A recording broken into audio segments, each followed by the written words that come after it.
আসসালামু আলাইকুম প্রিয় শিক্ষার্থীরা, আমাদের এসিএস ভার্সিটি ব্যাচের গুচ্ছ প্রস্তুতির আজকের গাইডলাইন সেশনে তোমাদের সবাইকে স্বাগত।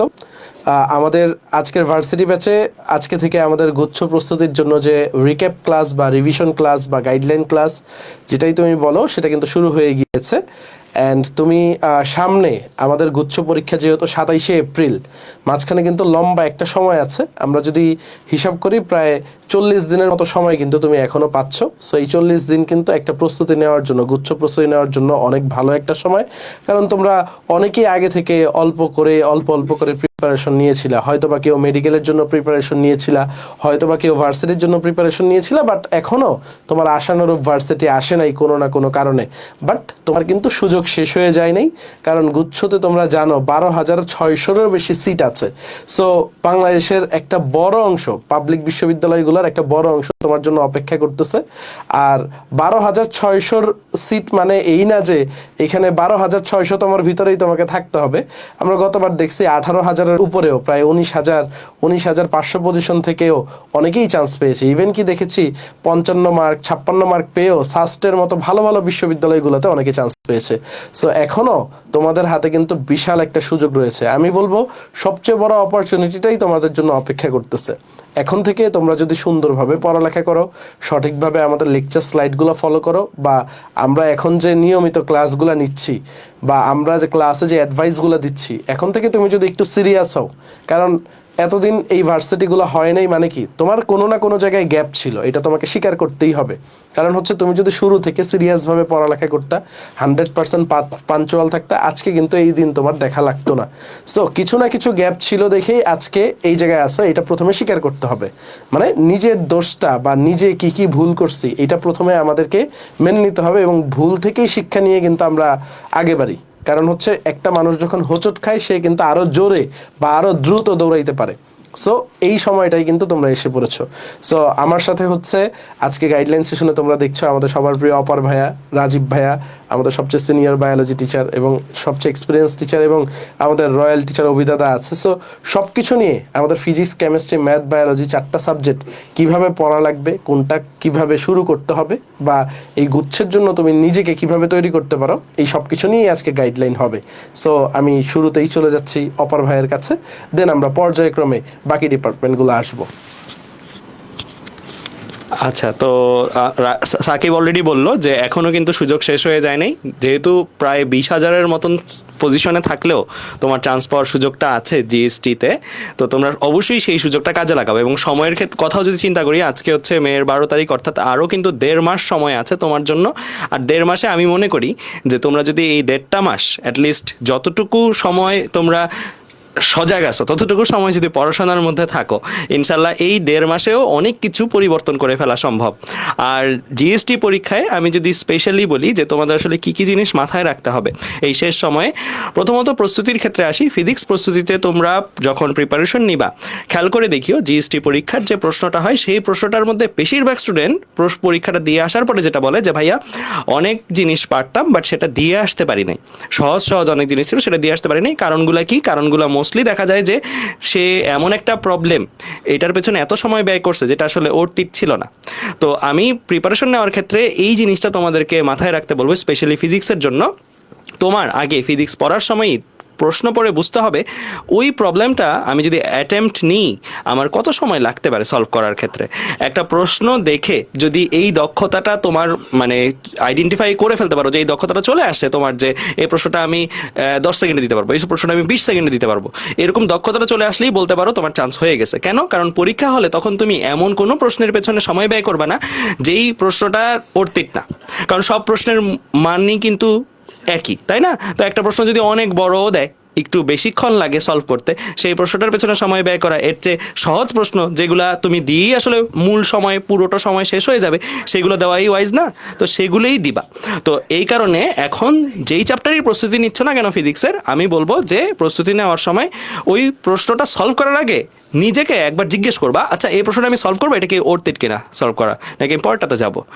বাসায় বসে এই সলভ করার সময় এই জিজ্ঞাসাটা এখন থেকেই শুরু করবা। তাহলে মেইন পরীক্ষাতেও তুমি এই অভ্যাসে অভ্যস্ত থাকবা যে আমি একটা প্রশ্ন যে সলভ করতেছি এটা আসলে করব নাকি পরেরটাতে চলে যাব।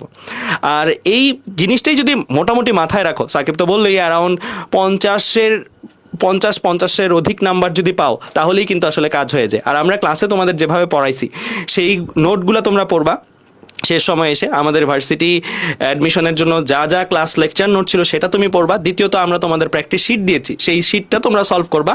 আর বিগত সালের প্রশ্নগুলো অর্থাৎ কোশ্চেন ব্যাংক তোমরা দেখবা। এই তিনটা জিনিসই তোমাদের টাস্ক। কয়টা জিনিস বললাম? তিনটা জিনিস, ক্লাস নোট, দেন আমাদের দেওয়া প্র্যাকটিস শিট, তারপরে কোশ্চেন ব্যাংক। এই তিনটা জিনিস এই 1.5 মাসের মধ্যে ফিজিক্সের ক্ষেত্রে দেখে গেলেই আমি মনে করি মোর দেন ইনাফ। আর যেগুলো তোমার কাছে মনে হবে এগুলো একটু বড়, এগুলো আমি এখন পারতেছি না, এগুলো গ্যাপ ছিল, যদি এখনও এরকম থেকে থাকে, ধরো সাপোজ কারো সেমিকন্ডাক্টর চ্যাপ্টারটা হয়তো পড়া হয় না, বা সেমিকন্ডাক্টর চ্যাপ্টারের পার্টিকুলার কয়েকটা জিনিস হয়তো পারো না, এখন কি জোর করে ওইটা পড়া দরকার আছে কিনা, আমি বলবো বাদ দাও। আমি বলবো বাদ দাও। ওই একটা চ্যাপ্টার বা দুইটা চ্যাপ্টার যদি একটু ঘাটতিও থাকে, তুমি ওই 1-2টা চ্যাপ্টার ছাড়াও বাকি যে চ্যাপ্টারগুলো আছে সেগুলোতেও যদি শতভাগ দক্ষতা থাকে, অ্যাটলিস্ট ওই লেভেলে দক্ষতা যে তুমি প্রশ্ন দেখেই বুঝতেছো কতটুকু সময় লাগবে ওই প্রশ্নটা সলভ করতে, তাহলে আমি মনে করি যে তোমার ফিজিক্সের ক্ষেত্রে ওই পরিমাণের মার্কস তুমি অর্জন করে ফেলতে পারবা, যেটা দিয়ে বাকি সাবজেক্টগুলো যদি একটু খারাপও হয় তুমি তোমার চান্সটা হাসিল করে ফেলতে পারবা। তো আমার ফিজিক্সের তরফ থেকে আমি বলবো এই পরামর্শটাই তোমরা মাথায় রাখবা, যে প্রশ্ন দেখে বুঝতে পারা যে এই প্রশ্নটা সমাধান করতে কত সময় লাগবে, আর এই প্রশ্নটা আসলেও আমি সমাধান করবো কিনা, নাকি আমি পরেরটাতে যাব, এই দক্ষতাটাই অর্জন করো এই বাকি 1.5 মাস। তো আমি একটু অভির কাছে চলে যাব। অভি, যদি ম্যাথ নিয়ে স্টুডেন্টদের কিছু বলবো। আজকে তো আমাদের ম্যাথের প্রথম রিভিশন ক্লাস ছিল। তো যারা আজকে ক্লাসটা করছো ইতিমধ্যেই পূর্ণাঙ্গ হায়ার ম্যাথের গাইডলাইন আমি আজকে ক্লাসেই বলে দিছি। তাও আমি আবার পুরো জিনিসটা একবার রিক্যাপ করতেছি যে ফিজিক্সের ক্ষেত্রেও মানে যেটা বললো যে হায়ার ম্যাথের ক্ষেত্রেও মোটামুটি ওভারঅল সেম। তুমি আমাদের ভার্সিটি ব্যাচে ক্লাস লেকচারগুলো ফলো করবা। যারা ইতিমধ্যেই আমাদের ভার্সিটি ব্যাচে ক্লাসগুলো কভার করে ফেলছো, তোমরা এখন এই যে রিভিশন ক্লাসগুলো আমরা নিচ্ছি, জিএসটি স্ট্যান্ডার্ড রিভিশন ক্লাসগুলো, প্রত্যেকটা রিভিশন ক্লাসের আগে তুমি যেই ক্লাসে যেই পেপার পড়াবো ওই অধ্যায়গুলোর তুমি জাস্ট ভার্সিটি ব্যাচে ক্লাস লেকচারটা একবার রিভিশন দিয়ে আসবা। রিভিশন দিয়ে এসে রিক্যাপ ক্লাসগুলো করবা, করার পরে তুমি জাস্ট প্রশ্ন ব্যাংক সলভ করবা। নতুন করে যারা আগে কখনোই প্র্যাকটিস শিট সলভ করো নাই, তোমাদের ক্ষেত্রে আমি বলবো যদি এরকম হয় যে ভাইয়া আমি শুধু ক্লাস করতেছি, বা যারা মেডিকেল পরবর্তী ভর্তি হয়েছে আমাদের ব্যাচে, তো ভাইয়া আমি ক্লাস করতেছি, ক্লাস শেষ করে প্র্যাকটিস শিট সলভ করার সময় পাচ্ছি না, তো সেই ক্ষেত্রে আমি তোমাদেরকে বলবো তাহলে তুমি অন্তত ক্লাসগুলো কমপ্লিট করে ডিরেক্ট প্রশ্ন ব্যাংক সলভ করতে পারো। কারণ এখন নতুন করে প্র্যাকটিস শিট সলভ করতে গেলে এত সময় হয়তো ম্যানেজ করা টাফ হবে সবগুলো সাবজেক্টে।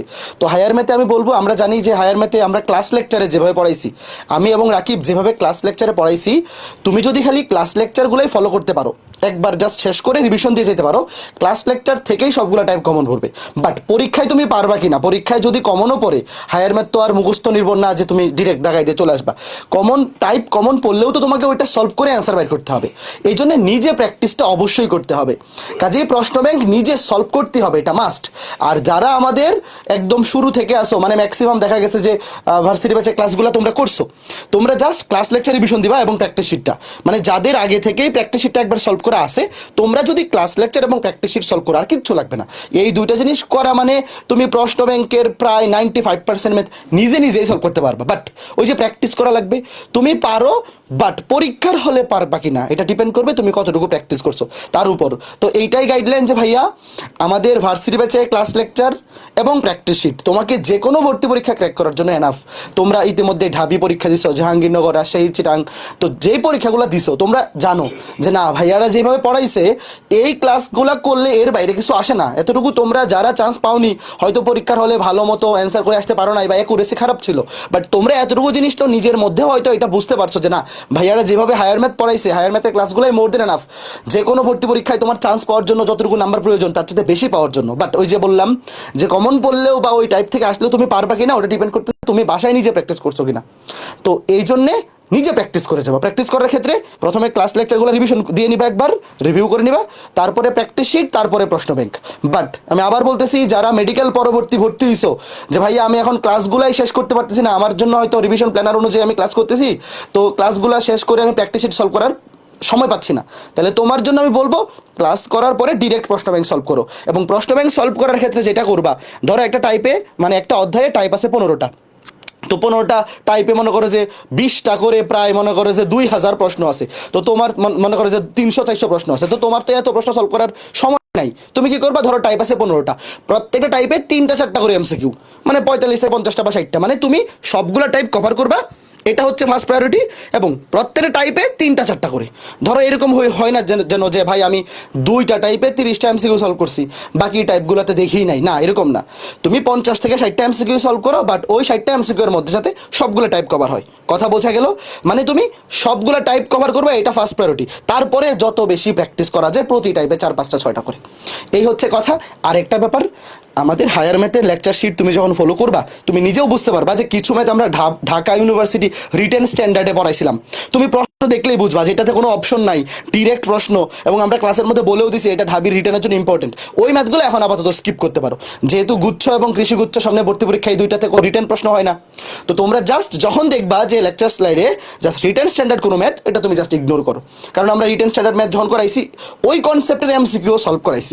তো তুমি জাস্ট এমসিকিউগুলো সলভ করো, এইভাবে জাস্ট ভার্সিটি ব্যাচের হায়ার ম্যাথের ক্লাসগুলো তুমি যদি করে যাও, তুমি একটা জিনিস মনে রাখবা যে হায়ার ম্যাথের শুধু ক্লাস লেকচারগুলো তুমি যদি কভার করে থাকো, মানে ক্লাসগুলো যদি কভার করে থাকো, ভর্তি পরীক্ষায় 80% নাম্বার পাওয়ার ক্যাপাবিলিটি তোমার আছে। আর ভর্তি পরীক্ষায় 80% অনেক নাম্বার, বাট ওই যে বললাম যে 80% তুমি পারবা কিনা ওটা ডিপেন্ড করবে তুমি বাসায় প্র্যাকটিস শিট সলভ করছো কিনা, প্রশ্ন ব্যাংক সলভ করছো কিনা।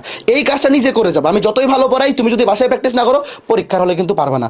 আরেকটা ব্যাপার মনে রাখবা, হায়ার ম্যাথে প্রশ্ন আসবে 25টা, এই 25টা প্রশ্নের মধ্যে 5টা প্রশ্ন থাকবে অনেক লেন্দি, অনেক বড়, অনেক কঠিন। ওই 5টা তুমি আগে থেকে বাদ দেও, আগে থেকেই বাদ, যে ভাইয়া গুচ্ছতে 25টার মধ্যে 5টা প্রশ্ন অনেক লেন্দি আসবে, অনেক বড় ক্যালকুলেশন, অনেক জটিল আসবে, বড় ম্যাথ চলে আসবে, ওই 5টা আমি অ্যান্সার করবোই না। বাকি থাকলো কয়টা, 20টা। ওই 20টার মধ্যে তুমি 16-17-18টা টার্গেট নেও ভাই। 25-এ তুমি যদি হায়ার ম্যাথে 15 এনশিওর করে আসতে পারো, তুমি সাস্টে চান্স পাই যাবা, যদি বাকি সাবজেক্টগুলো তো এরকম অ্যান্সার করতে পারো। তো তোমার টার্গেট থাকবে যে ওই 20টা আমি অ্যাটেম্প করবো, ওই 20টার মধ্যে 16-17-18 যত বেশি কারেক্ট করা যায়। তো এই যে বড় বড় ম্যাথ, কিছু বড় বড় ম্যাথ, ওইগুলো আগেই বাদ। তুমি যখন দেখবা যে আমাদের ভার্সিটি ব্যাচে আমরা কিছু বড় বড় ম্যাথ করাইছি, ওইগুলা তোমার যদি মনে হয় যে না এগুলো আমার ক্যালিবারে কোলাইতেছে না, আমি তো সব অ্যান্সার করতে পারবো না, এমনিতেও তুমি হায়ার ম্যাথে 25টা অ্যান্সার করতে পারবে না, 5টা তোমার এমনি বাদ দেওয়া লাগবে। তো ওই বড় বড় ম্যাথগুলো এখন অত বেশি প্রেশার নিয়ে করার দরকার নাই, তুমি ইগনোর করো। ওই মনে করো যে ওই বড় ম্যাথটা ওই 5টার মধ্যে পড়বে, বাকি 20টা আমি টার্গেট করবো। তো এই হচ্ছে কথা। আমি আবার বলতেছি, ভার্সিটি ব্যাচে আমাদের ক্লাসগুলো যারা করছো, তোমরা এতটুকু জিনিস জানো যে এই ক্লাসগুলো তোমাকে যে কোনো ভর্তি পরীক্ষায় চান্স পাওয়ানোর জন্য যতটুকু নাম্বার দরকার যাতে অনেক বেশি দেওয়া আছে। বাট তুমি বাসায় যদি প্র্যাকটিস না করো, তাহলে পরীক্ষায় কমন পড়বে, কিন্তু তুমি পরীক্ষা হলে কিন্তু মিলাইতে পারবে না। দেখবা যে মানে আসতেছে, মনে হচ্ছে যে এই টাইপ তো ভাইয়া করাইছে, কিন্তু পরীক্ষার হলে মিলতেছে না। তো এই জন্য নিজে প্র্যাকটিস করো। যারা আগে আমাদের হায়ার ম্যাথের প্র্যাকটিস শিটটা সলভ করছো, তোমরা জানো যে এইবার হায়ার ম্যাথের প্র্যাকটিস শিটটা কি পরিমাণ কোয়ালিটিফুল। যারা প্র্যাকটিস শিটটা সলভ করছো, খালি প্র্যাকটিস শিটটা যদি একবার রিভিউ করে যেতে পারো, আর কিচ্ছু লাগবে না। বাট যারা ওই যে বললাম মেডিকেল পরবর্তী ভর্তি হয়েছো, তোমরা জাস্ট ক্লাসগুলো করো আর প্রশ্ন ব্যাংক সলভ করো। এই দুইটা দিয়েও তুমি যে কোনো ভর্তি পরীক্ষায় 70-80% হায়ার ম্যাথে অ্যান্সার করতে পারবা। তো ঠিক আছে, আমি পরবর্তীতে রাজীব ভাইয়ের কাছে চলে যাবো। ভাইয়া তোমাদের বায়োলজি নিয়ে বলবেন। ভাই আসেন। হ্যালো, আসসালামু আলাইকুম। বায়োলজি নিয়ে তেমন কিছু বলার নাই। বায়োলজির সবচেয়ে মজার জিনিসটা হলো যে বায়োলজি তোমাকে অনেকগুলো টাইম সেভ করে দেবে, যেগুলো তুমি অন্য সাবজেক্টে দিতে পারবা। সো বায়োলজি যদি দাগাও, তাহলে ডেফিনেটলি চেষ্টা করো বায়োলজি সবার আগে দাগাইতে, তাহলে তুমি ফিজিক্স, কেমিস্ট্রি, ম্যাথ যা আছে ওখানে এক্সট্রা কিছু টাইম পাবা। এরপরের প্রশ্ন হলো যে কোনটুকু পড়বো আমরা। তোমরা দেখছো যে ঢাকা ইউনিভার্সিটি যখন পরীক্ষা হওয়ার পর আমি 2টা বা 3টা বাদে বাকি সবগুলা প্রশ্ন স্লাইড থেকে দিয়েছিলাম। ব্যাপারটা এমন না যে স্লাইড থেকে কমন পড়ছে, বই থেকেই সব কমন পড়ছে, এবং সবগুলো খুব বেসিক সহজ সাধারণ প্রশ্ন ছিল। তো আমি গুচ্ছর প্রশ্ন দেখতেছিলাম, বায়োলজি 4-5টা প্রশ্ন আমার হঠাৎ করে চোখে পড়ছে। এই 4-5টা প্রশ্ন যদি কেউ আমার ক্লাসগুলো করে থাকে এমনিতেই তো পারবা। যারা মেডিকেল থেকে চলে আসছো তাদের ক্ষেত্রে এগুলো নিয়ে চিন্তাই করতে হবে না, একদমই চিন্তা করতে হবে না। তুমি শুধু বই ফু দিয়ে পাতা উল্টাবা, ইনশাল্লাহ তোমার আর কোনো প্রবলেম হবে না। যারা ভার্সিটি ব্যাচে ছিলা তারা যেটা করবা, স্লাইডটা পড়বা, স্লাইডটা দেখার সময় তোমার যদি মনে হয় আচ্ছা স্লাইডের এই জিনিসগুলো আমি বুঝতে একটু অসুবিধা হচ্ছে, বইয়ে শুধু ওই অংশটা দেখে নেবা। আর গুচ্ছতে বায়োলজিতে ভালো করার আরেকটা উপায় আছে, সেটা হলো যে কোশ্চেন ব্যাংক সলভ করা। এখন ব্যাপার হচ্ছে যে আমরা কোশ্চেন ব্যাংক কীভাবে সলভ করব। কোশ্চেন ব্যাংকে আমরা প্রথমে এক্সাম দেব, দেওয়ার পর যেখানে যেখানে আটকায় যাচ্ছি, যে অপশনগুলো আমরা বুঝতে পারতেছি না, চিনতে পারতেছি না, বইয়ে কোথায় আছে এগুলো যাচ্ছে একটু দেখে বের করা। ওকে, হাতে যেহেতু অনেক সময় আছে, আমার মনে হচ্ছে যারা মেডিকেলের জন্য প্রিপারেশন নিয়েছিল তাদের বায়োলজি নিয়ে চিন্তা করতে হবে না। যারা ভার্সিটিতে আমার সবগুলো ক্লাস করছো তাদেরও কোনো চিন্তা করতে হবে না। যারা কমপ্লিটলি নতুন বায়োলজিতে, তারা শুধু স্লাইডগুলো দেখবা, কোশ্চেন ব্যাংক সলভ করবা, তাইলে আশা করছি আর কোনো প্রবলেম হবে না। থ্যাংক ইউ সবাইকে। বায়োলজি নিয়ে অনেক বেশি কথা বলার নাই, কারণ অ্যাকচুয়ালি বায়োলজিটা অনেক সহজ আসবে। Thank you. আচ্ছা ভাইয়া খুব শর্টে শেষ করে ফেললো। তো তোমাদের কিছু গুরুত্বপূর্ণ কথা আমি বলতেছি। দেখো, দিন শেষে হচ্ছে ফার্স্ট অফ অল হচ্ছে তোমার প্র্যাকটিসটা খুব জরুরি। এখন অনেকের একটা ভ্রান্ত ধারণা থাকতে পারে যে ভাইয়া গুচ্ছ প্রশ্ন ব্যাংক সলভ করলে কি সব কমন পাবো কিনা। যদি ডাইরেক্ট বলি, গুচ্ছ পরীক্ষা হয়েছে লাস্ট মাত্র 3টা ইয়ার, তাই না, বা 4টা ইয়ার। এই 3টা ইয়ার থেকে কখনোই মানে তুমি এক্সপেক্ট করতে পারো না যে তোমার 50% বা 40% কমন পড়বে। এখান থেকে তোমার হায়েস্ট গেলে 8% 10% কমন পড়বে। ভাই আগের বিশ্ববিদ্যালয়গুলোতে যে প্রশ্ন ব্যাংক পড়লেই কমন পড়তো, আগের বিশ্ববিদ্যালয়গুলো দেখো 2000 সাল থেকে 1998 সাল থেকে তারা পরীক্ষা নেওয়া শুরু করছে। প্রায় 20 বছর 22 বছর ধরে তারা প্রশ্ন নিচ্ছে। প্রত্যেকটা বিশ্ববিদ্যালয়ে একটা প্যাটার্ন আছে। সো গুচ্ছ কিন্তু একটা নতুন পদ্ধতি। সো এই কারণে এই ভুলটা প্রথমত করিও না। তো তাইলে ভাইয়া প্রশ্ন ব্যাংকটা কোনগুলার পড়বো, অনেকের ভিতরে এটাও প্রশ্ন। তাও তোমাদের বলে দিই, তোমরা ফার্স্ট অফ অল টার্গেট রাখতে পারো, যেহেতু ঢাবির প্রশ্ন ব্যাংক তোমরা পড়ছো, ঢাবির প্রশ্ন ব্যাংক আবার পড়বা। ভাই এখান থেকে কমন পড়বে, হ্যাঁ টাইপ কমন পড়বে ইনশাল্লাহ, এটা নিয়ে টেনশন করার দরকার নেই। ফিজিক্স, কেমিস্ট্রি, ম্যাথ, কারণ ঢাবির প্রশ্নগুলো দেখা গেছে যতগুলা বিশ্ববিদ্যালয় আছে সবাই মোটামুটি কপি করে। তারপরে তুমি জাহাঙ্গীরনগর, রাজশাহী, চট্টগ্রাম, অর্থাৎ এই 4টা বিশ্ববিদ্যালয়ের প্রশ্ন তুমি রিভাইজ দেওয়ার ক্ষেত্রে বিশেষ করে জাহাঙ্গীরনগর, রাজশাহী। ফিজিক্সের ক্ষেত্রে আমি আবার বলতেছি, রাজশাহী বিশ্ববিদ্যালয়ের প্রশ্নগুলো ফিজিক্সের ক্ষেত্রে বেশি জোর দিবা তুমি, কারণ রাজশাহী বিশ্ববিদ্যালয়ের প্রশ্নগুলো দেখবা হচ্ছে যে প্যাটার্নে করে গুচ্ছ কিন্তু ওই স্ট্যান্ডার্ডটা ফলো করার চেষ্টা করে। সো তোমরা যদি হচ্ছে জাস্ট একটু অ্যানালাইসিস করো বা তাকাও কোন প্যাটার্নের সাথে কোনটা ম্যাচ করে, তো এটা একটু খেয়াল রাখবা। আর আজকে কিন্তু তোমরা অনেকে বলতে পারো যে ভাইয়া চ্যাপ্টার ভিত্তিক এক্সাম এইগুলো নেন। সো এইগুলো নিলে এখন তোমার উপর লোড হয়ে যাবে। মানে আমরা যদি এখন একটা চাপায় দেই যে হচ্ছে এই কালকে অমুক চ্যাপ্টারের এক্সাম শেষ করবা, তাইলে তোমার যে নিজস্ব একটা প্ল্যান আছে ওইটা নষ্ট হয়ে যাবে। আমাদের কিন্তু সবগুলা চ্যাপ্টারের, ইভেন কি এক একটা চ্যাপ্টারের 2টা 3টা এক্সামও রেডি আছে। ওই এক্সামগুলোই তুমি আবার দাও। আমার দৃঢ় বিশ্বাস ওই এক্সামের প্রশ্নগুলো তোমার যদি মাথায় থাকে, তুমি গুচ্ছতে মিনিমাম 65 মার্ক তুমি কমন পাবা। কারণ হচ্ছে এই 60 থেকে 65% একটা চ্যাপ্টারে তুমি যখন অনেকগুলো এক্সাম দিবা, দেখো কেমিস্ট্রিতে 3টা এক্সাম, তারপর বায়োলজির ক্ষেত্রে সেম এক্সাম আছে, ফিজিক্সেও 2টা 3টা করে এক্সাম আছে। সো সবগুলা দিয়ে আসো না, আবার দেখো না কয়টা পারো। তুমি যদি সব পারো তাহলে আলহামদুলিল্লাহ, তুমি নিশ্চিত থাকো, এই কনফিডেন্স রাখো যে তুমি ওইগুলো যদি সলভ করতে পারো, ওইগুলোতে যদি ঝামেলা না হয়, তুমি গুচ্ছয়ে চান্স পাবা। মানুষ চান্স পায় না কেন? কারণ তোমরা পারা জিনিসগুলো পারো না। ঠিক আছে, তুমি দেখো ওই প্রশ্নগুলো না দেখে পারতেছো কিনা সব, ওইটা 4বার 5বার ট্রাই করো পরীক্ষা দিয়ে, তাইলে গিয়ে তুমি হচ্ছে পরীক্ষার হলে একটা কনফিডেন্স কাজ করবে। পরীক্ষা তো দিছো 2 3টা 4টা অ্যাডমিশন টেস্ট দিছো, যেগুলো অনেকবার পড়ছো ওইগুলো খুব দ্রুত দাগায় ফেলছো না, আর যেগুলো একটু কম কম পড়ে গেছিলা, আবছা পড়ে গেছিলা, ওইগুলাই কিন্তু ঝামেলা হচ্ছিল, ওইগুলাতেই কনফিউজড হয়ে যাচ্ছিলা, ঠিক কিনা? সেই কারণে অ্যাডমিশন টেস্টে এমন একটা জিনিস, অল্প জিনিস তুমি বারবার পড়ো। আমরাও এইটা করছি। আমাদের সিম্পল একটা ফর্মুলা ছিল, আমরা কমন জিনিসগুলো যেগুলো সবচেয়ে বেশি ইম্পর্টেন্ট ছিল, যে ইন্টিগ্রেশনটা পরীক্ষার হলে 4বার 5বার আসছে, ওইটাই বারবার করছি। ওইটা এমনও হয়েছে উত্তর মুখস্থ করে ফেলছি, প্রশ্ন মুখস্থ করে ফেলছি। সো এমন জিনিসগুলো তুমি বারবার রিভাইজ করো যেগুলো বারবার আসতেছে।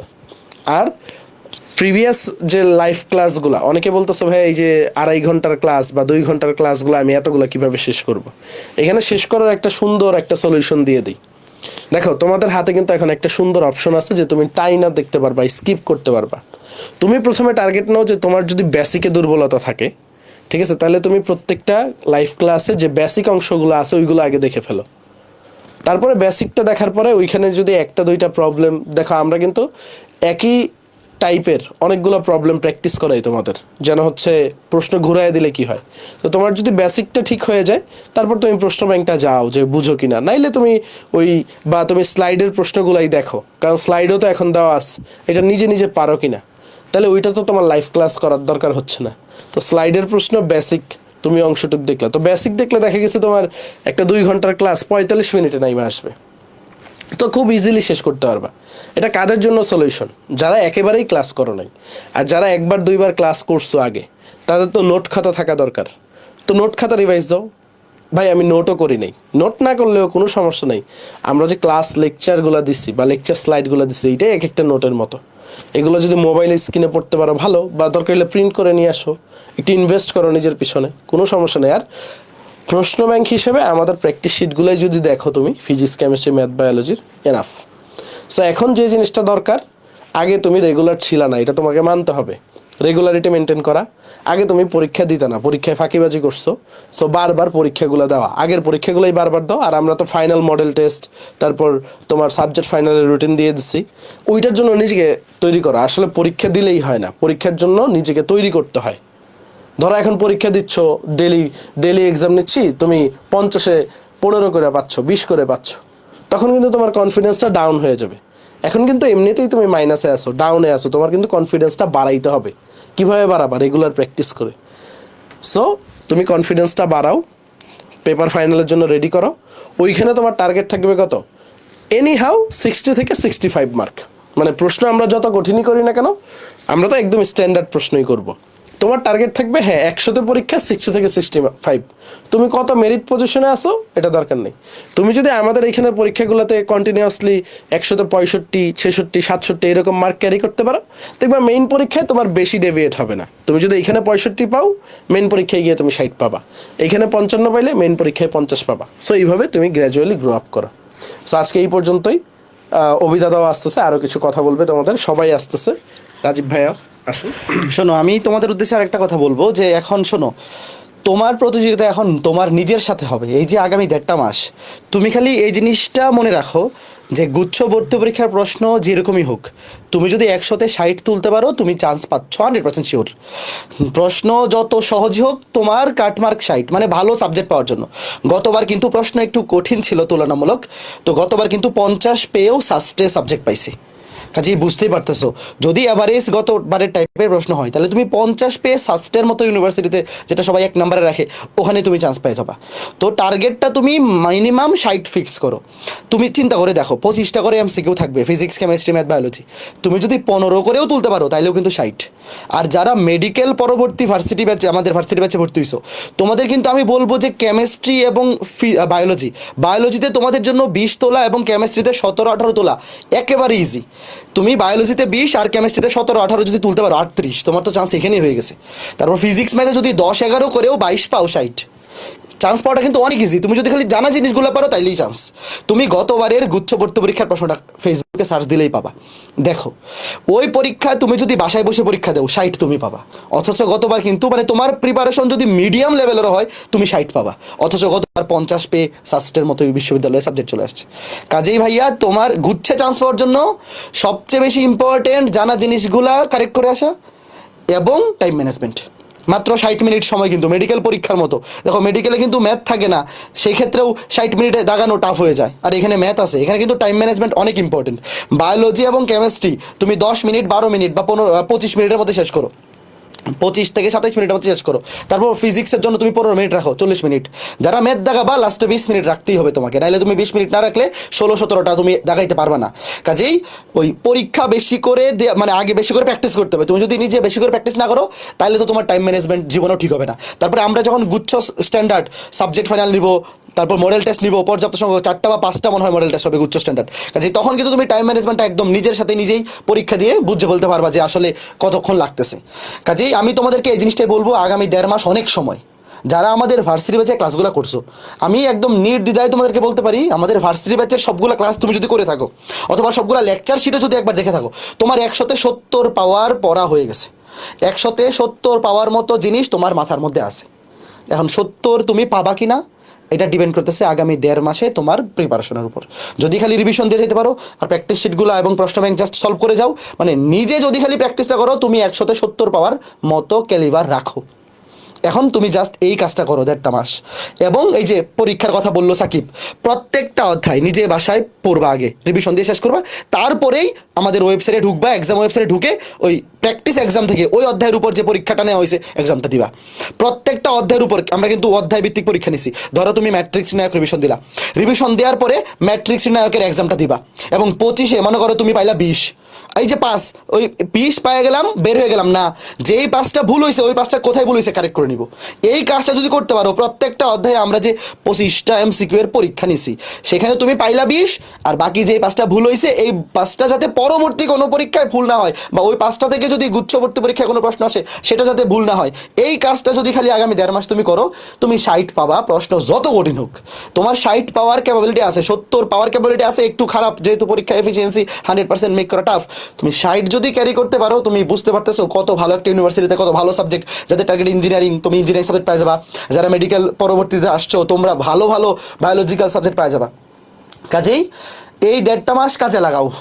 আমরা তোমাদের জন্য যা পড়াইছি, দেখো আমি বারবার এই কথাটা বলি যে তোমার চান্স পাওয়ার জন্য, গুচ্ছ বিশ্ববিদ্যালয়ে চান্স পাওয়ার জন্য যা দরকার তার চাইতে বেশি আমরা দিয়ে রাখছি। এখন তুমি খালি ওখান থেকে মনে করো আমরা 80 পাওয়ার মতো পড়াশোনা ওখানে করাই রাখছি, তাও আমি 10 বাদ দিয়ে 70 বলছি, সেখান থেকে তুমি 10 বাদ দিয়ে 60 পাওয়ার মতো খালি প্রিপারেশনটা নাও, নিজের সাথে নিজে প্রতিযোগিতা করো। তোমার পাশের জন কত পাইছে সেটা দেখার দরকার নাই। এই গুচ্ছবর্তী পরীক্ষায় যেহেতু গত 2 বছর যাবত এই 42-43 পেয়ে চান্স হয়ে যায়, 40 থেকে 42-43 পাইলে চান্স হয়ে যায়। কাজেই তুমি 60, তোমার টার্গেট 60, বাকি কে পাইলো কত পাইলো আমার দেখা দরকার নাই। এইভাবে প্ল্যান করে আগাও। তুমি 25টা বায়োলজি প্রশ্নের জন্য কত টার্গেট, তোমার মেডিকেল ফেরত হলে তুমি 25-20 টার্গেট করো, কেমিস্ট্রিতে 17-18 টার্গেট করো, ফিজিক্সে 13-14 টার্গেট করো, ম্যাথে 10। মনে করো যে যারা বায়োলজি মেডিকেল পরবর্তীতে আমাদের ব্যাচে ভর্তি হইছো, তোমার যদি টার্গেট হায়ারেতে 10 হয়, ধরো যে 10 পাইলেই তোমার 60 ক্রস করে যাচ্ছে, শুধু ক্লাস লেকচার আর কিচ্ছু লাগবে না। তুমি খালি আমাদের ক্লাস লেকচারটা একবার শেষ করো, আমাদের ক্লাসগুলো করে শেষ করো, জাস্ট ক্লাস লেকচার এবার রিভিশন যাও, তুমি 15টা তোমার কমনই পড়বে। খালি ঠান্ডা মাথায় অ্যান্সার করে আসার জন্য ওই যে একটু প্রশ্ন ব্যাংকটা সলভ করা লাগবে। জাস্ট প্র্যাকটিস শিটটা যদি আমাদের দেখতে নাও পারো, যে কোনো একটা প্রশ্ন ব্যাংক তোমার কাছে ভার্সিটি স্ট্যান্ডার্ড যেটা আছে, জাস্ট MCQ-গুলো প্রত্যেক টাইপে বলে দিলাম যে 15টা টাইপ থাকলে তুমি খালি 3টা-4টা করে, এটা শুধু হায়ার ম্যাথের জন্য না, ফিজিক্সের জন্য, যে ওই ম্যাথমেটিক্যাল যে ফিজিক্সের ম্যাথগুলো একটা টাইপে ম্যাথ আছে 5টা 15-20টা, তুমি 3টা-4টা করে করো, সবগুলো টাইপ কভার করো, তাইলেই হয়ে যাবে। তো সবাই নিজের উপর কনফিডেন্স রাখো। আমরা যেভাবে পড়াইছি, তুমি ফিজিক্স, কেমিস্ট্রি, ম্যাথ, বায়োলজিতে 25-15 এইটা তোমার কাছে পানি ভাত হবে। বাট কিছু প্রশ্ন জটিল এবং কঠিন এবং ডিটেলস থাকবে, ওইগুলো বাদ দিবা। ফিজিক্স ম্যাথে সব পারা লাগবে না, তুমি কেমিস্ট্রি বায়োলজিতে যত বেশি তোলা যায় চেষ্টা করো। বাট ফিজিক্স ম্যাথে কিছু বড় বড় ম্যাথ, কিছু জটিল প্রশ্ন থাকবেই, ওগুলা দেখা মাত্র স্কিপ করো, ওইগুলা স্কিপ করলেই তোমার জন্য বেটার, ওইগুলা নিয়ে সময় নষ্ট করবে না। যেহেতু এখানে সময় নিয়ে একটা বিশাল ফ্যাক্ট থাকে যে মাত্র 60 মিনিটে 100টা MCQ। তো এই হচ্ছে ব্যাপার। আর অনেকে বলতেছিল যে ভাই বাংলা দেখাবো কিনা, শোনো এই ডিসিশনটা তোমার নিতে পারতে হবে। ধরো তুমি মেডিকেল পরবর্তীতে আমাদের ব্যাচে ভর্তি হইছো, এখন তুমি যেহেতু পুরো 2 বছর হায়ার ম্যাথ পড়ছো, তোমার যদি মনে হয় যে না আমি এখন এই 1.5 মাসে হায়ার ম্যাথে 10-এর বেশি তুলতে পারবো না, এটা 2-3 দিনের মধ্যে তুমি ডিসিশন নাও, এবং বাংলাতে তার চেয়ে বেশি পাবো, এই জিনিসটা তুমি একদিন খালি ঠান্ডা মাথায় চিন্তা করো যে কোনটা দাগাইলে আমার নাম্বার বেশি হবে। তোমার যদি টার্গেট হয় বায়োলজি রিলেটেড সাবজেক্ট পড়া, তাহলে ম্যাথ না দেখাইলেও তো কিচ্ছু যায় আসে না। বাট তুমি এই জিনিসটা নিজেকে নিজে প্রশ্ন করো যে আমি গতবারের প্রশ্নটা তুমি দেখো যে 25-এ হায়ার ম্যাথে আমি 10 পাবো, আর বাংলা দেখাইলে তুমি এর চাইতে বেশি তুলতে পারবা কিনা। যদি মনে হয় যে না আমি বাংলা ইংরেজি দেখাইলে এর চাইতে বেশি তুলতে পারবো, তাইলে দেখাও। এই ডিসিশনটা আসলে তোমাকে কেউ সাজেশন দিতে পারবে না, এটা তোমার নিজেকে ফিক্স করতে হবে যে হায়ার ম্যাথের পরিবর্তে তুমি বাংলা ইংরেজি বা বায়োলজির পরিবর্তে তুমি বাংলা ইংরেজি দেখাবে কিনা। যেটাতে তুমি নাম্বার বেশি তুলতে পারবা সেটা দেখাও। বাট তোমার যদি টার্গেট থাকে ইঞ্জিনিয়ারিং সাবজেক্ট পড়া, তাহলে অবশ্যই আমি সাজেস্ট করবো ম্যাথটা স্কিপ করো না। তো এই ছিল, কেউ কিছু বলবে? শোনো, রসায়নের ক্ষেত্রে একটা সহজ জিনিস বলি। রসায়নে হচ্ছে তোমরা দেখছো আমরা ক্লাস লেকচারগুলো যেভাবে নিচ্ছি, ক্লাস লেকচারের সাথেই কিন্তু প্রত্যেকটা টাইপের সাথে অনেক MCQ করাইছি, আমি সঞ্জয় দাদা দুইজনই। সো ওই লেকচার স্লাইডের MCQ-গুলাই যদি তুমি দেখে যাও, দেখবো ওইখান থেকেই আইসা পড়ছে, ওই লেকচার স্লাইডটা ইটসেলফে কোয়েশ্চেন ব্যাংক হিসেবে কাজ করবে। সো রসায়নে জাস্ট হচ্ছে তুমি আর আমরা তো রিভিশন ক্লাস নিচ্ছি, রিভিশন ক্লাসে তো ইম্পর্টেন্ট টপিকগুলো আরেকবার বলে দিব। সো এই ইম্পর্টেন্ট টপিকগুলো তুমি আরেকবার যদি এই রিভিশন ক্লাসে না বুঝতে পারো, তাহলে তুমি বুঝতে পারবে ওই টপিকে তোমার বেসিকে ঝামেলা আছে, দেন তুমি চলে যাবা কি মেইন ক্লাসে, যেখানে বিস্তারিতভাবে বুঝাইছে। আর রসায়ন প্রশ্ন স্ট্যান্ডার্ড হয়, মানে বেশি কঠিন হয় না, সহজও হয় না, ঠিক আছে, একদম মিডিয়াম লেভেলে থাকে যেন স্টুডেন্ট 25-এ 17-18 ইজিলি পায়। আর সবচেয়ে বড় জিনিস অভিদাতা বারবার যেটা বলছে, একটা গুণ তোমাদের অর্জন করতে হবে, যে গুণটা তোমাদের নাই, সেটা হচ্ছে বাদ দেওয়ার ক্যাপাবিলিটি। মানে একটা প্রশ্নর প্রতি লোভ না করা। অনেক ভালো স্টুডেন্ট আসছো, জাস্ট হচ্ছে লোভ করতে গিয়ে চান্স হয় না। তোমাদের কি করতে হবে, যে এই প্রশ্নটা একটু কঠিন কঠিন লাগতেছে, একটু চিন্তা হবে বা এই সময় নষ্ট হবে, এই প্রশ্নটা বাদ দিতে হবে। কারণ কিছু কিছু প্রশ্ন এমন দেওয়া থাকবে, কারণ এটা তো অ্যাডমিশন টেস্টটা কি একটা বাদ দেওয়ার প্রসেস। কারণ বাংলাদেশে প্রচুর মেধাবী স্টুডেন্ট আছে, গুচ্ছতে চান্স পাওয়ার ক্যাপাবিলিটি আছে 24,000 স্টুডেন্টের, বাট সিট তো কম, অর্ধেক। তো কিছু ফাঁদ পেতে রাখবে যেন তুমি এটাই সময় নষ্ট করো, তোমার মাথাটা যেন প্যানিকড হয়ে যায়, তুমি যেন সামনে না আগাইতে পারো। দেখা গেছে হচ্ছে তুমি কেমিস্ট্রির দ্রাব্যতার একটা কঠিন ম্যাথ দিয়ে দিল, যেটা তুমি আগে কখনো দেখো নাই, বাট তোমার মন কি বলবে, এটা একটু ট্রাই করি। এটা ট্রাই করতে গিয়ে ধরো 3 মিনিট নষ্ট হইলো, তোমার উত্তর মিলাইতে পারলা না। এই 3 মিনিটে তুমি কেমিস্ট্রি কিন্তু আরও 5টা প্রশ্ন দাগাইতে পারতা, যেগুলো মুখস্থ টাইপ, বা তুমি বায়োলজির আরও 6টা প্রশ্ন দাগাইতে পারতা। তো দেখো, ওই 3 মিনিটে তুমি কেমিস্ট্রির একটা প্রশ্ন কারেক্ট করলে 1 মার্ক, ওই 3 মিনিটে বায়োলজির 6টা প্রশ্ন কারেক্ট করলে 6 মার্ক। কে আগায় গেল? তুমি আগায় গেলা না যে বুদ্ধি করে ওইটা বাদ দিয়ে 6টা? কারণ এইখানে নিজেকে মানে নিজে যে ভালো পারো বা কঠিন প্রশ্ন তুমি সলভ করলে, এইখানে হচ্ছে বড় ফিল হওয়ার কিছু নাই। এখানে হচ্ছে কে কত মার্ক পাইলো। সো তোমাকে স্মার্ট হইতে হবে, ঠিক আছে? মানে বলে না, যে যত স্মার্ট সে তত আগায় যাবে। সো প্ল্যানিংটা, যে ধরো একটা প্রশ্ন প্রথম দেখায় মনে হচ্ছে একটু কঠিন, বাদ দিয়ে দাও, বাদ দিয়ে দাও, ঠিক আছে? তোমার বাদ দেওয়ার মতো, তোমার টার্গেট যেহেতু হচ্ছে 60, তুমি 30টা প্রশ্ন ধরো বাদ দিতে পারবা। 30টা প্রশ্ন বাদ দেওয়া মানে কিন্তু একটা পরীক্ষায় হিউজ, ঠিক আছে? আর 70টা প্রশ্ন তুমি যদি পড়ালেখা করে থাকো, অল্প অল্প করেও যদি পড়ো, সহজ সহজ জিনিসগুলোও যদি পড়ে থাকো, 70টা বা 50টা প্রশ্ন, 60টা প্রশ্ন তুমি ইজিলি দাগাইতে পারবা। কারণ হচ্ছে এইচএসসির বেসিক থেকেই 50টা প্রশ্ন আসবে, 20টা আসবে মিডিয়াম, আর 20টা আসবে এমন কঠিন, এটা হচ্ছে মানুষকে ফাঁদে ফেলানোর জন্য। তো তুমি যদি এরকম 2টা বা 3টা কঠিন প্রশ্ন অ্যাটেম্প নিয়ে নাও, তুমি কিন্তু পরীক্ষায় ওইখানেই ছিটকে যাবা। কারণ 2টা বা 3টা কঠিন প্রশ্ন তোমার তো 10 মিনিট নষ্ট করবেই।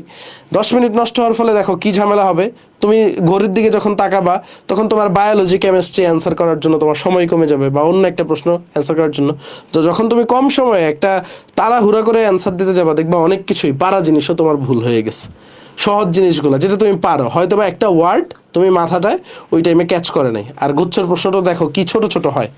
সো এই কারণে ছোট ছোট প্রশ্নে কিন্তু আরও ভুল হয়। দেখা গেছে হচ্ছে কিছু কিছু প্রশ্ন থাকবে নিচের কোনটি সত্য নয়, ওই 9টাই তোমার চোখে পড়ে নাই। তো এইভাবে কিন্তু অনেক অ্যাটেম্প হয়ে যাবে। সো এই কারণে যেগুলা পারবা, ধরো তুমি 100টার ভিতরে প্রথম চান্সে 30টা পারো, 100% শিওর যেগুলো পারো ওইগুলো আগেই কারেক্ট করে ফেলবা। মানে পরীক্ষা দেওয়ার কিছু স্ট্র্যাটেজি আছে।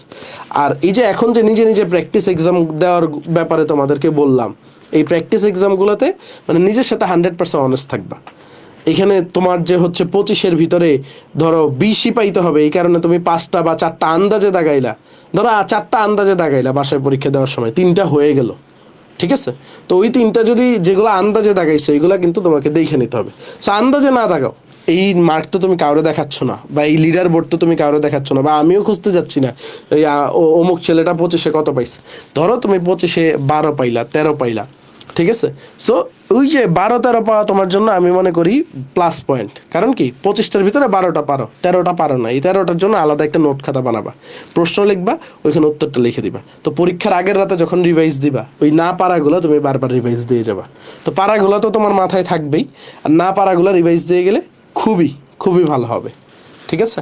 সো আজকে এই পর্যন্তই, জাস্ট প্র্যাকটিস করো ইনশাল্লাহ। আর আমরা তো আসি তোমাদের সাথে শেষ পর্যন্ত, আসি, টেনশন করার কোনো কারণ নেই। ডিসকাশন গ্রুপে পোস্ট করবা, বা আমরা রেগুলার পোস্ট করে তোমাদের মোটিভেট করার চেষ্টা করি। তারপরেও তোমাদের যদি কোনো প্রশ্ন থাকে আমাদের জানাবা। রাজীব ভাই কিছু বলবো? আমি তো অনেক কিছু বলতেছি না, যেটা কঠিন কথা সেটা বলছি। ভাইয়ারা কিন্তু আজকে মোটিভেশন দেয়নি, ভাইয়ারা গাইডলাইন দিছে। গাইডলাইন মানে হচ্ছে আরও বেশি পড়া, আরও বেশিক্ষণ পড়া, তাই না? সো এই জিনিসটা মনে রাখবা যে আমরা একদমই মোটিভেশন দেয়নি, আমরা তোমাদের আরও বেশি পড়তে বলতেছি। তার মানে এই সময়টা তুমি যেভাবে কাজে লাগাবা, তোমার হোল লাইফ এই সময়টার উপর বেস করে নতুন একটা ট্র্যাকে চলা শুরু করবে। তুমি যদি এই সুযোগটাও নষ্ট করে ফেলো, তাহলে তোমার আর কোনো সুযোগ নেই, কিন্তু এটা মাথায় রাখবা। তোমাদের সাথে যারা প্রথম দিকে জয়েন করছিল, তারা এক এক করে কিন্তু কমে যাইতে শুরু করছে। আজকে এখন 1084 জন আছে না, হতেই পারতো এটা 2284 জন। তার মানে ওই 1000 জনের সিট হয়ে গেছে, তারা কিন্তু এখানে নেই, আরামসে রমজান করতেছে, রাত্রেবেলা মুভি দেখতেছে, কিংবা সেহরির জন্য অপেক্ষা করতেছে, গান গাইতেছে, কিছু একটা কিছু করতেছে। তোমরা তো এটা মিস করে গেছো। তার মানে তোমাদের আরও অনেক বেশি পড়তে হবে। একটা কাজ করো, সেটা হলো অন্তত ঘুমানোর আগেও বিগত সালের যে গুচ্ছের যে প্রশ্নটা ছিল, প্রশ্নটা একটু বাইর করো। হ্যাঁ, গুগল থেকে বের করো, আর যেমন বাইর করো পাও, বাইর করো। বাইর করার পরে একটু দেখো তো কোন কোশ্চেনগুলো বাদ দেওয়ার মতো, কোন কোশ্চেনগুলো দাগাতে হবে, কোন কোশ্চেনগুলো কঠিন হইতেছে, অন্তত অ্যানালাইসিস করো। তাহলে মনে হবে যে গুচ্ছের প্রিপারেশন নাও আমি আজকে এই মোমেন্টেই শুরু করছি, আগামীকালকের জন্য না। ওকে, থ্যাংক ইউ। তো আল্লাহ হাফেজ, ভালো থেকো, সুস্থ থেকো, পড়ালেখা শুরু করো। দিন শেষে সবচেয়ে বেশি যেটা দরকার তোমার নিজের প্র্যাকটিস, নিজে কতটুক নিজেকে সময় দিতে পারতেছো। কারণ হচ্ছে তোমরা নিজেকে সময় দিচ্ছ না, ঠিক আছে? সারাদিন এই জায়গায় ওই জায়গায় পোস্ট করে বেড়াচ্ছ, এগুলো দরকার নেই। প্রচুর পড়ো, প্রচুর প্রচুর পড়ো, মানে প্রচুর, মানে নিজের কোনো লিমিট নেই, ঠিক আছে? শেষ সুযোগ। এই পড়াটা তোমাকে সামনের লাইফে তোমাকে হচ্ছে একটা ভালো কমিউনিটি পাইতে হেল্প করবে, অ্যান্ড তোমাকে ভালো একটা অ্যালামনাই পাইতে হেল্প করবে, এবং তোমার সামনে আগায় যেতে অনেক ভালো লাগবে। এডমিশন টেস্ট আসলে এই পরিশ্রমটা তোমার লাইফে অনেক কিছু শিখিয়ে দেয়, মানে কিভাবে তুমি লাইফে বিভিন্ন প্ল্যান করবা, বিভিন্ন কাজ করবা, বিভিন্ন কাজের আগে কি অ্যাপ্রোচ নিবা, সব কিছু। এখন তুমি একটা কঠিন পরিস্থিতিতে আছো, তো এটা ওভারকাম করার চেষ্টা করতেছো, এইটা লাইফের অনেক বড় একটা লেসন। আল্লাহ হাফেজ।